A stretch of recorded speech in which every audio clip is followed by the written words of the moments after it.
Good evening. It is Sunday, January 5th at 9:16 p.m. Hope you're doing well. Hope you're safe and out of the snow and out of the cold. It's pretty bitterly cold here in the Midwest, and in God's country specifically is also bitterly cold. And the snow came down a little bit today. It was probably blown out of proportion a bit by the prognosticators on the Weather Channel, but not too far off here in central Indiana, up near Purdue. It wasn't bad. The drive home was not great, but I got to go to the Purdue Northwestern game this evening. I'm going to tell you my thoughts about it. That's why I'm so late, because I drove home, then I cleared off my driveway, and the snow blew, cleared the snow with a snowblower. And so it's a little later. My post game's a little later, but here's what happened. Purdue, just routed Northwestern. They improved to 11-4 after, beating Northwestern by 18 points, 18 or 19. But really, resounding win. And, I'm going to talk a little bit about it and, tell you my thoughts, and we can go over the stats together, the whole thing. But before I do it, let me thank our friends at AJ's. I stopped by AJ's tonight. Didn't stop to eat because we are going to try to get on the road. Just wanted to stop by and say hi to some of the people there. But my buddy Adam won there. That doesn't matter. You know why? Because the place has the best in the business. If you go to eatajs.com, you can order ahead. And then on a game day like today, they told me they were serving the pints with boiled sports magnets in the bottom. You can have one for your refrigerator at home, too, if you get a pint. So it's burgers, beef, beer, AJ's, eatajs.com. But if you're at Mackey, what you do is just, even if it's cold, you sprint towards the fire station, you turn left. The blue lights. Sorry, I am having a hard time gathering my thoughts because my wife is and my daughter in the next room listening to Gilmore Girls as if it's a New Year's Eve party. So I'm hearing horrible dialogue as I'm trying to talk about really important stuff. Also, if you need a sweatshirt, a t-shirt, a hat, anything Purdue related, or you just like retro gear, go to homefieldapparel.com, enter boiled25 at checkout. You'll get 15% off your first order. Check out the sweater. That's my suggestion. The retro sweater is killer. Keep saying that's my favorite thing on the website. Again, if that's what you want to give me for a gift as a late Christmas gift, I will accept it. So great night tonight. Got to talk to a couple of you guys in the stands and in the concourse. Thanks to everybody who I said hi to. Some of you might be here.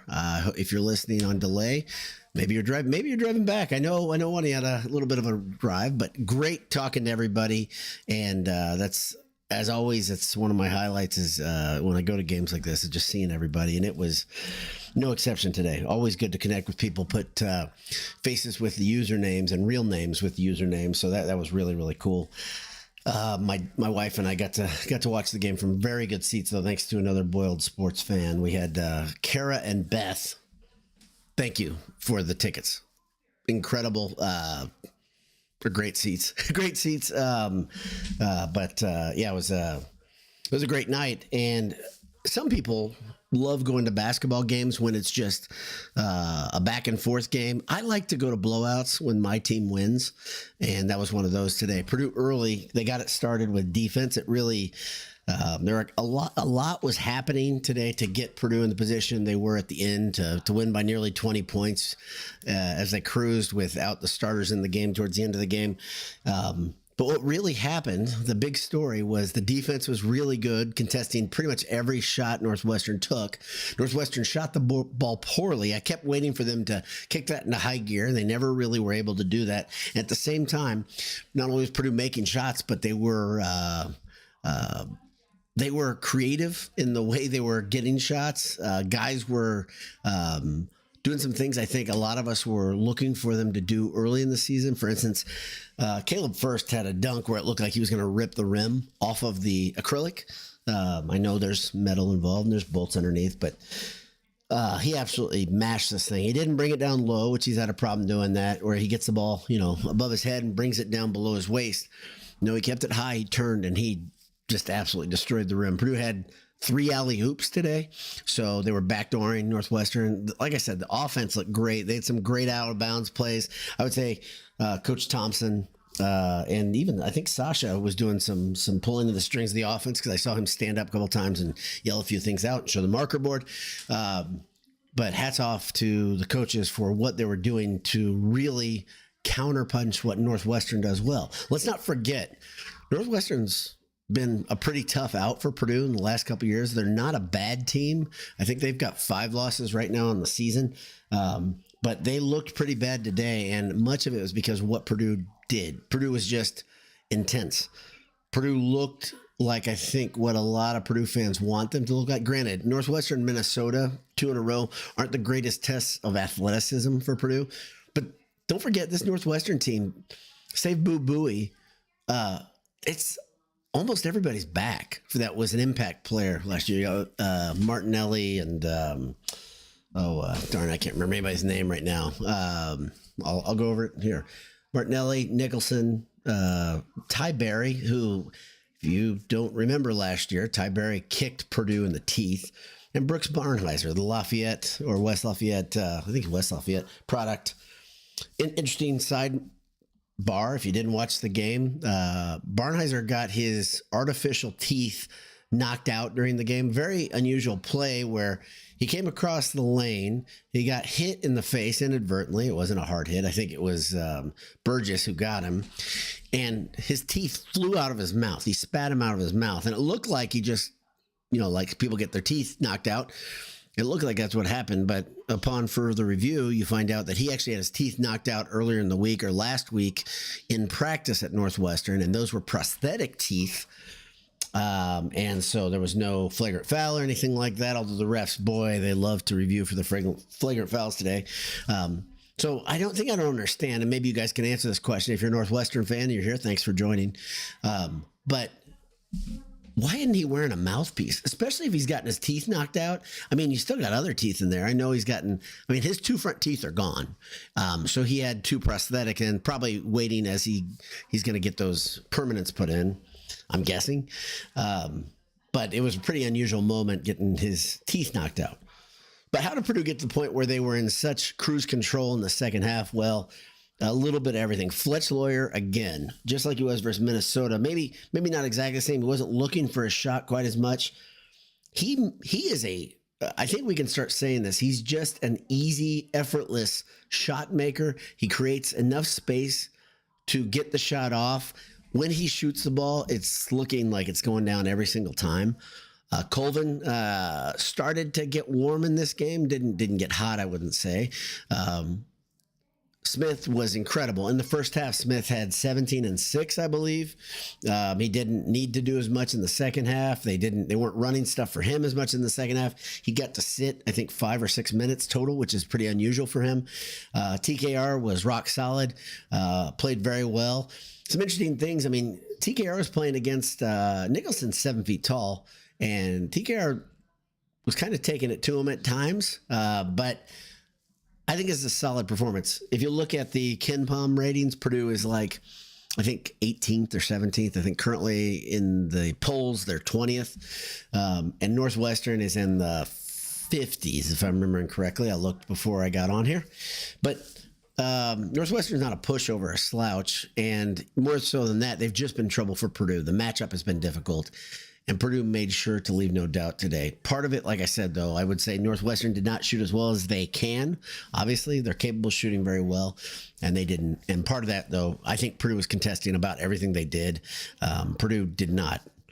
Purdue didn't give them the opportunity, I think, that they thought they might get. So great defensive effort.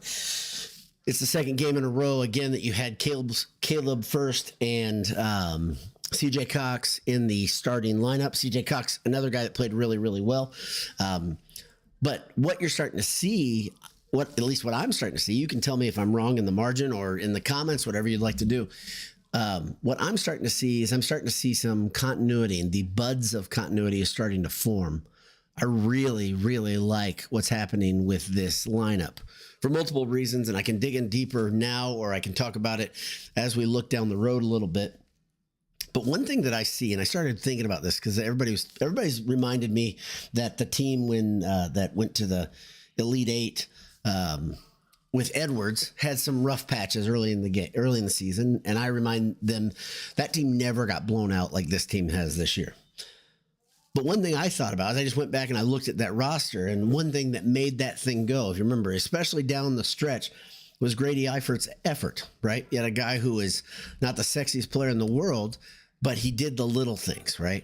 He was gritty as hell. He'd get the rebound when you need it. If there's a loose ball, he'd get it. Remember the IU game, I think, specifically, is a game that it looked like the switch was turned on, and Eifert became something that was important to that Purdue team. Well, crazy thought, why can't Caleb First be the Grady Eifert of this team? If you look at the stats, Eifert averaged 5 and 5, not numbers that were that big of a deal. Today, I think Caleb First had 5 and 6, and it was enough. It was enough. Make no bones about it. First is a much better athlete than Eifert. He's just a better all-around basketball player. But what made Eifert special was the fact that he was willing to do about anything to get that loose ball, right? And he would make other guys better by just being selfless. You're starting to see a little bit of that with Caleb First as this team maybe is figuring a thing out or two. I don't know if we can go out and say they figured it out, but it feels like the trending is going the right way.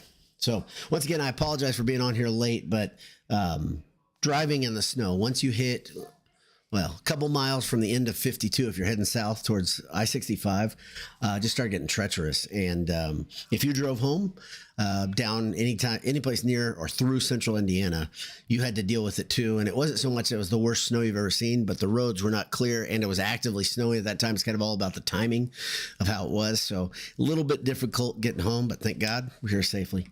But let's look at the stats together. The final score, 79-61. Purdue is 11-4 in the season, and they were 20th coming into this week. Now they've beaten 2 Big Ten foes, one on the road, one at home, by an average of 18.5 points. That's a pretty good week. Next up, at Rutgers on Thursday. That's a game that can also make you shudder if you're a Purdue fan because you've been down this road. Rutgers is a team that, regardless of record, they've been tough. This is not your uncle's, right, I say mom and dad's Rutgers team, obviously, because this team is filled with young talent. Will that young talent be enough that they frustrate the hell out of Purdue? They could. They really could. And we all know Rutgers' defense has been problems for Purdue in the past. So I know this team is built differently. They're really built around 2 superstars or future superstars, but it's still a team, just like Northwestern, that I get nervous about when I think about, especially in January. A couple years ago, I went to the Purdue-Rutgers game on January, was it December 31st? I think it was.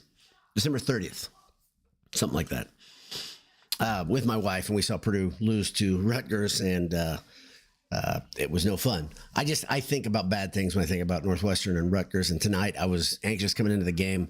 Purdue put my anxiety to bed quickly, and I'd like to see that happen on the road at Rutgers. I don't think that'll happen at the RAC. It's a tough place to play.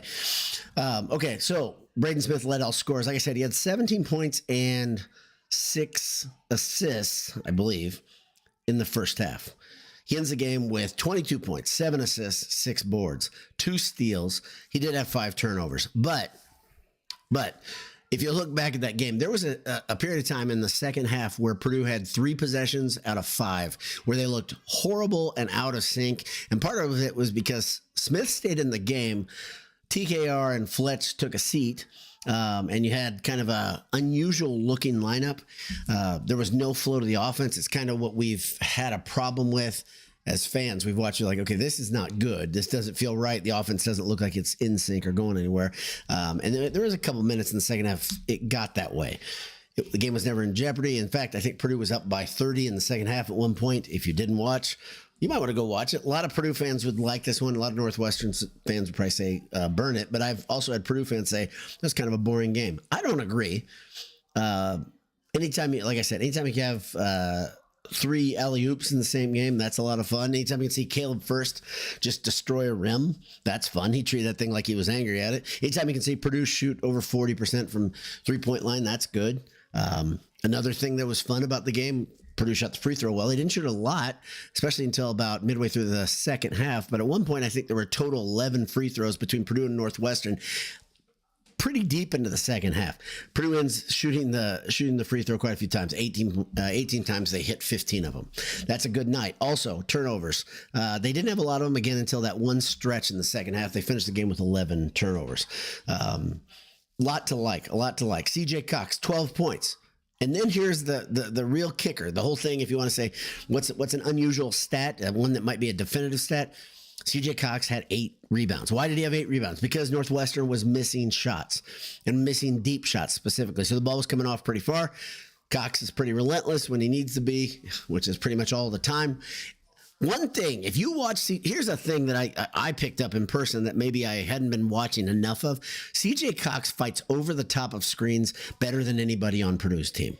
I mean, it doesn't matter if there's a screener. He gets over him, and he gets over them cleanly. And that skill and that ability to see it coming and be ready for it, that's going to play well, especially as he matures and gets better. Trey Kaufman-Renn, easy for me to say, had 12 points and 6 boards and 4 assists, a block and a steal.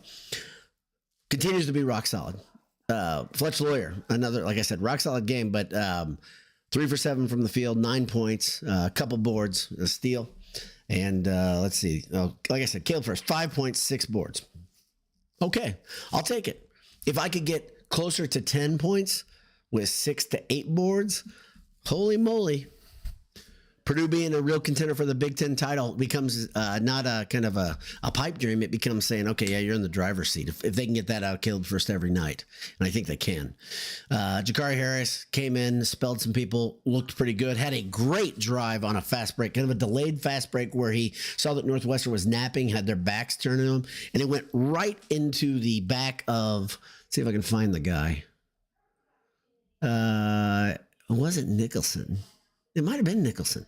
It was one of Northwestern's bigs. He's either Nicholson or Martinelli, and I know there's a big difference in those two guys in their build, but he just caught him napping, and he went right at him and made the bucket. Wilberg was back off injury. He played a little bit in garbage time at the end, which is good to see.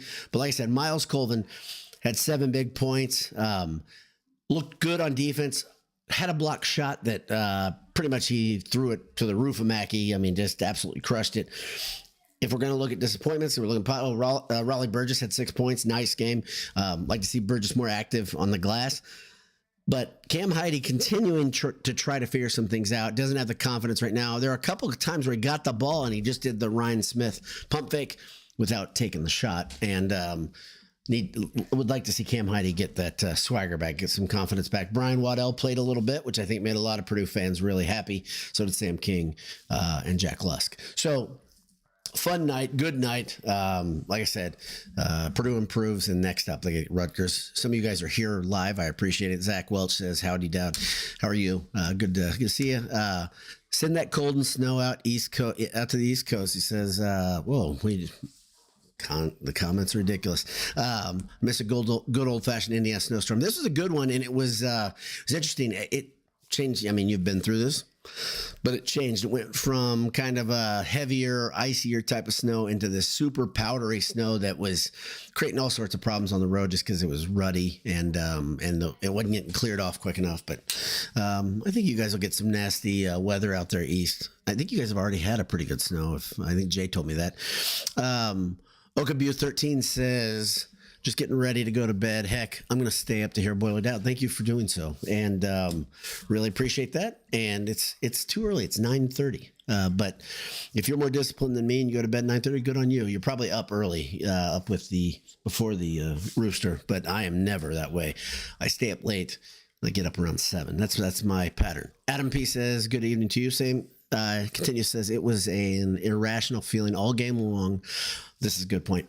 Boo Boo is going to find a way to come off the bench. Yeah, you're worried about your worst fears coming into play and Bowie getting another, not a year, but maybe a game or two of eligibility just to stick a thumb in Purdue's eye. And it's good to see him gone. Good to see him very gone. By the way, Collins is still an annoying jackass to watch on the sideline, especially if you're in the arena, because if you're just isolated on him, which I got that way, everything's a huge deal, and every no call when Northwestern has the ball is the end of the world to him. He is really tough to watch. He's not the worst to watch. He's no Hurley, but he's bad and very demonstrative. And I remember the way he acted the last 2 years, especially. I remember the things he said, taking credit away from Purdue in the press conference. I remember the things he said before the game to get ready for Edie. They were going to use all their fouls, and then complaining his ass off when refs actually dared, when he dared them to call the fouls, and then they did it. And I also remember him grabbing Fletch Lawyer's arm. There's a lot to remember. He's done plenty. He's done plenty to draw my ire, and it's not going anywhere. I can tell you when I saw him, I wasn't happy about it, and I hope most Purdue fans hold that grudge a little bit longer. Jay Schaffer says, I met you at the game. Oh, yeah. Yeah, thank you. It was great to talk. I'm telling you, great time talking to everybody. I appreciate meeting you, Jay. But really, really, really fun talking to a lot of people today, and means a lot to me. Really does. I mean that. A lot of you guys say that this is part of your ritual after the game, so I apologize for not getting the stream up and running quicker, but great talking to you. Andy Buck says, probably an off day for Northwestern, but I give more credit to Purdue. Game plan was to shut the water off of Barnheiser and Martinelli. They did a great job. Both averaged 20 a game, ended with 11 and 10. Great team effort. Purdue's defense was awesome, but I kept waiting for Northwestern to get into some rhythm from three specifically, and it just didn't happen. So that was nice to see. Nice to see it not get close or super interesting. If you're like me, like I said, you like to watch a good blowout. Adam P says, rebounding better. Nice to see. Best injury, not too bad. Am I seeing that? Starting lineup seemed to set a better rhythm. Colvin seemed to be getting a shot back. Burgess getting better. More of a, I think it's supposed to be Berg. That's a autocorrect thing. That's what you mean. I guess. More of a factor in the game. It's a good all around effort. I would say the biggest thing that sticks out to me about your comments is Colvin coming off the bench and starting to look for his shot. And when that ball leaves his hands and he's confident, it just looks like it's down to me, and very, very promising. I about lost my voice though tonight. The refs, man, they got into this rhythm where they just kept reviewing things. And I was like, goodness gracious. I mean, they reviewed one and you said, okay, that you maybe could look at it, but it's not going to be something on Purdue. And then a second, what was it? 20 seconds gameplay later, they looked for another review. And I think that one was on TKR going for a loose ball. It was total bull crap. It was not worthy of a review, but when the rest start making it about them, it's tough for me to get over it. Nate Dolan says, had never seen teeth falling out of a player until today. Probably took the bite out of Barnheiser. Yeah, if you see the pictures, the stills or the video of him without his teeth, that's nightmare fuel. I'm somebody who fears getting my teeth knocked out for many reasons. But Andy Buck says Barnheiser went to Lafayette Jeff. There you go. Okay, so yeah, I thought it was McCutcheon, but I'm positive you're right. I feel kind of bad for Barnheiser since he didn't get a Purdue offer. I don't know if he would have come to Purdue. And I know he wanted to show out, of course, when he's at home. He's a good player, though. He's a good player, and this just wasn't a good night. Purdue better. I haven't looked ahead, but I think Purdue plays Northwestern in Evanston, but have their big boy pants on that one. That's a tough place to play. Yeah, Adam P says Berg, not Beth. Okay, Thorogood says, is Chris Collins the biggest LeBron, Ronaldo in the Big Ten? Yeah, he's a total whiner. He's a whiner, and he's constantly the victim. That type of thing makes me nuts. So yeah, I'm right there. Need to be inverse. Good to see you today. Says B-Dub, great meeting you. Thanks so much for the signature. It really means a lot to me. Yeah, again, I'm very, very, very humbled by that request. So great talking to you. Thanks for serving and what you do still. Zach Welch says defensive intensity was never no, there we go. Defensive intensity was where we needed to be. Offense took care of the ball. We rebounded the ball. Sporting cast came to play, and the effort for the rest of the season, need that effort for the rest of the season. Yeah, I agree.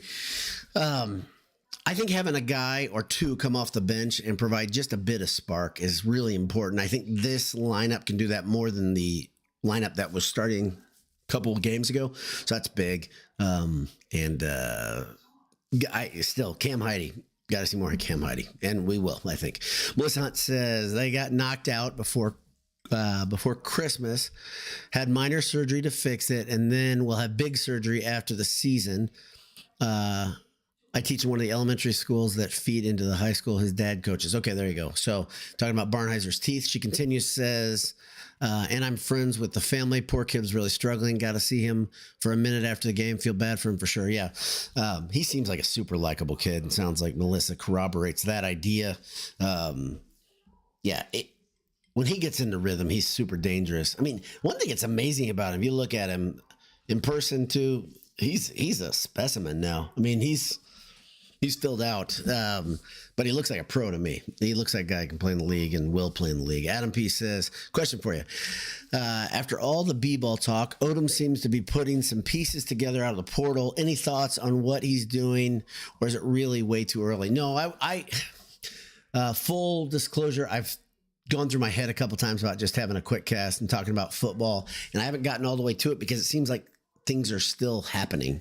Purdue got a prep school tight end today that looks promising. He had very good offers from like West Virginia, and there were a couple Big Ten schools, but they're getting guys. And on top of that, they got a running back. I think he's from Virginia Tech.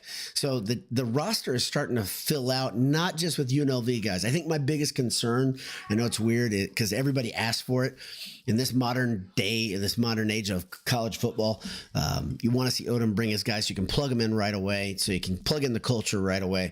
But I'm not all in with that idea of just transplanting an entire team. I feel bad, number one. I hate that on the other end, to decimate a program. I know they'll have a different program identity next year, but I just hate the fact that that's what everything's gone to.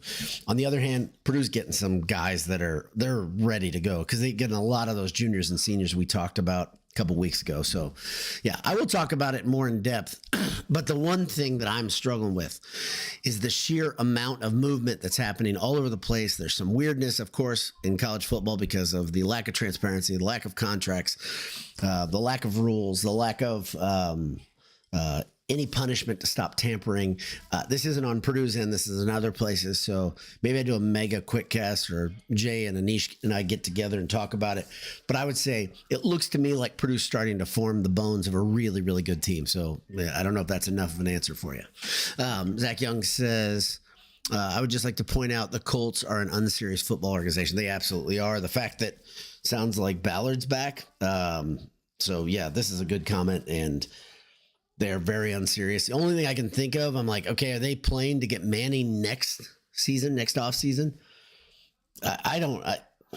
They're a joke. They're a joke. And they get the overtime win over Jacksonville. I didn't get to see a minute of it, which is probably fine. They're a joke. And they're going to be a joke as long as their owner's in the shape he's in. Thorogood says, is Braden Smith the player of the year contender? I know, but the stats. I don't think he's a player of the year contender just because he's not a media darling like we saw Shirley with Edie, but he is absolutely terrorizing teams. And if you watch him, when he gets a player behind him, he can draw the foul, get that guy off his feet. He can do about anything he wants. And the idea of him looking for a shot just a little bit, he's deadly.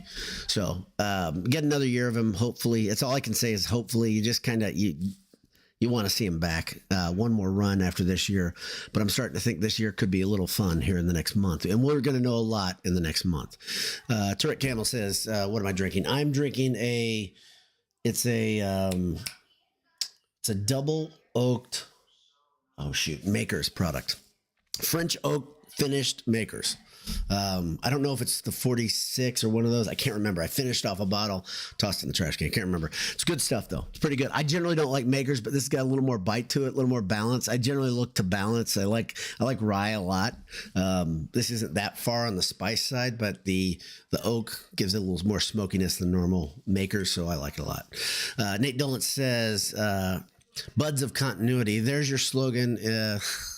on the back of a Boiled Sports shirt. But I agree. There's a bit of a tone change. Maybe we're starting to see a lineup, see the starting lineup, what it's doing. Yeah. So yeah, I'm telling you, the buds of continuity. I think we've got a kernel. There's something good happening here. And I don't know if it's, I'm sobered up a little bit by the fact that the two teams Purdue just played, but the way they played, the decisiveness of victory, the fact that you're seeing maybe some promise coming off the bench here too. If Cam Heide, man, mercy. I've been this all season. If we could see, I get early in the season what I want to see. I want to see more of Caleb first playing as tough as he's possible playing, right? I want to see more of Miles Colvin with some confidence. Okay, we're starting to see that, right? Now I want to see Cam Heide. Put it all together, though. Put it all together. I know some guys are going to have their nights, but the weird thing is seeing Cam Heide with so many zeros and 4 personal fouls. Not great. Let's see. Why Heide 0? What is that? I don't know what that means. Tart Campbell says Smith is incredible when the athleticism on the other side isn't overwhelming. Smith is pretty incredible when the athleticism on the other side is pretty good too. I would say the thing that is his kryptonite, which whose isn't, but when you're playing a athletic big team, so let's say Illinois this year, they're big, they're athletic, they're old, I think, which is what Illinois always is, and they got a chip on their shoulder, but those teams that have a bunch of these, transfers that come in and they're large and they're fast and they're athletic. We saw this with Auburn. Auburn is a pro team. Those guys are huge, but we saw how much that neutralized Smith.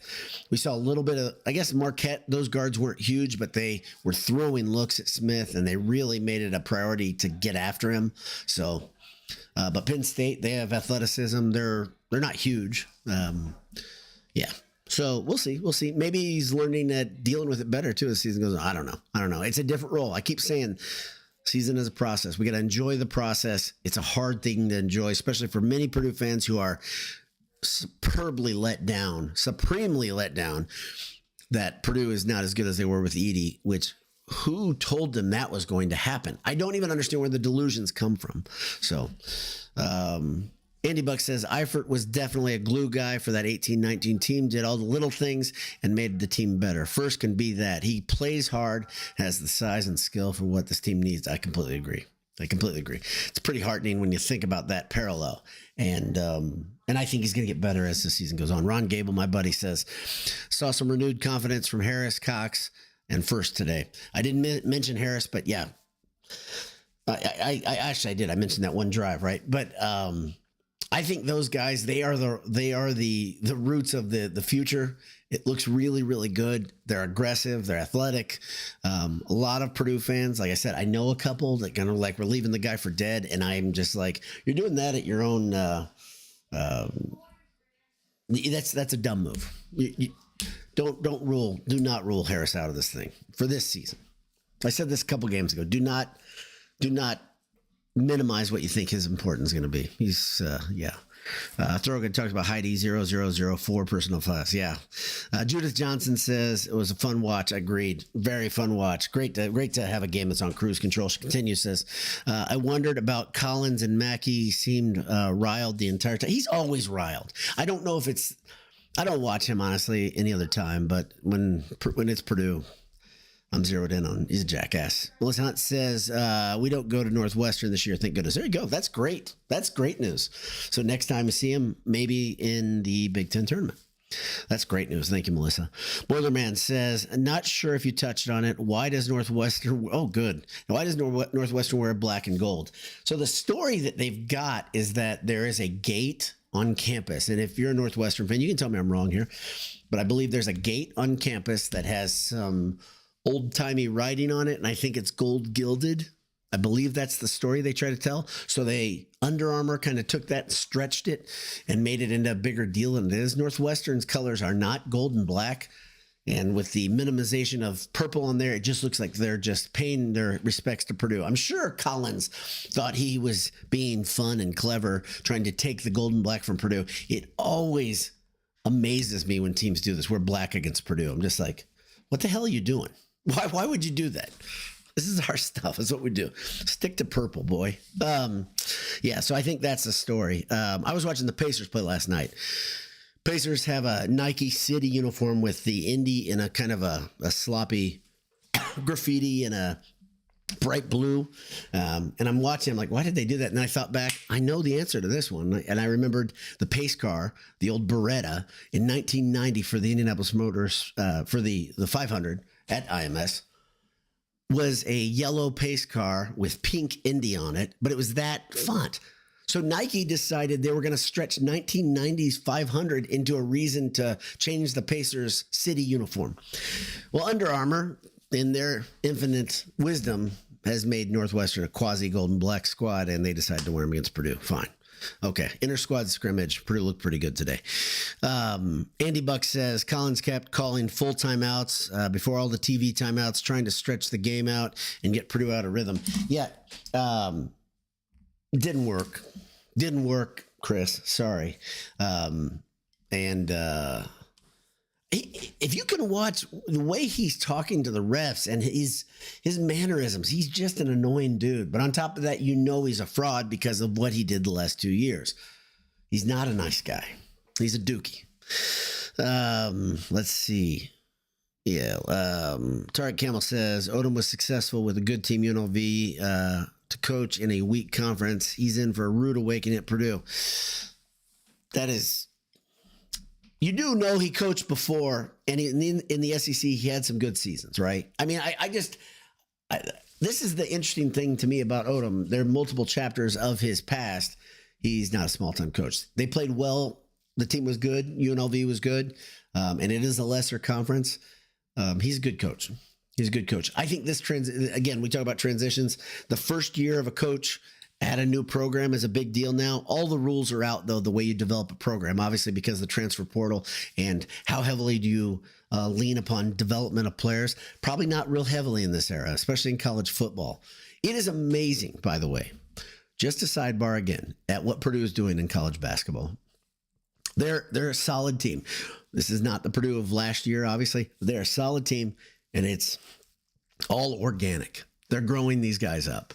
And we're watching this team grow up before our eyes again. Matt Painter's a damn genius. And you guys can question him all you want. Now, some of you are very angry, especially after the losses. You act like it's the end of the world because all these other teams are doing this. It's the same thing we saw last year. It was a question of, are you okay with watching a team grow up and have a bunch of college players versus a bunch of guys that pretend they go to college and they're 25 years old and they've transferred 3 or 4 times? Eventually, Purdue's going to have to patch up some of the roster issues. I think they're going to have 1 or 2 guys that will head to greener pastures after this season, which will open up 1 or 2 openings. At that point, you can go get a couple guys. Hopefully, you get a couple Lance Joneses, some guys that really fit at Purdue, some guys that feel at home and they look the part and they act the part. But I don't want a bunch of mercenaries. I guess I'm speaking for myself. I don't want a bunch of mercenaries at Purdue. I don't want it to become that, even as the game slips away. When I say slips away, it is slipping out of the hands and out of the hearts of college basketball fans all over America. And at what cost? What a bunch of garbage. Let's see. Boilerman says, first can fill the spot that Mason should have had. Catching's wasted Mason's spot. Yeah. The Catchings' departure hurt the Boilers, but what Catchings has, he's a very skilled guy, is not necessarily what Purdue needs. What Purdue needs, maybe more than anything, is what First can provide. And I agree with that assessment of the toughness. I think that's a big deal as Purdue moves forward. Let's see. Thorogood says, peril was the word you were looking for. I don't know when you're talking about. This happens so often that I cannot find the word I'm looking for. And it's really hard to be live when your vocabulary is limited. And I can tell you, it's happened 3 times today where I'm like, man, I cannot think of what I need to say. And then you have to kind of trip around and clumsily find another word to get around what I've messed up. So thanks to all you guys who deal with me patiently. But that's about it. I appreciate, let's see. Oh, there's one more, but the message was retracted. Thanks to everybody who tunes in. Thank you for all the people I got to talk to today. Like I said, huge blessing on this end to put faces with the names. And Purdue is now, 11-4 after beating Northwestern 79-61. Next up at Rutgers on Thursday night. Hammer down. God bless you. We'll see you soon. Thanks again, everybody.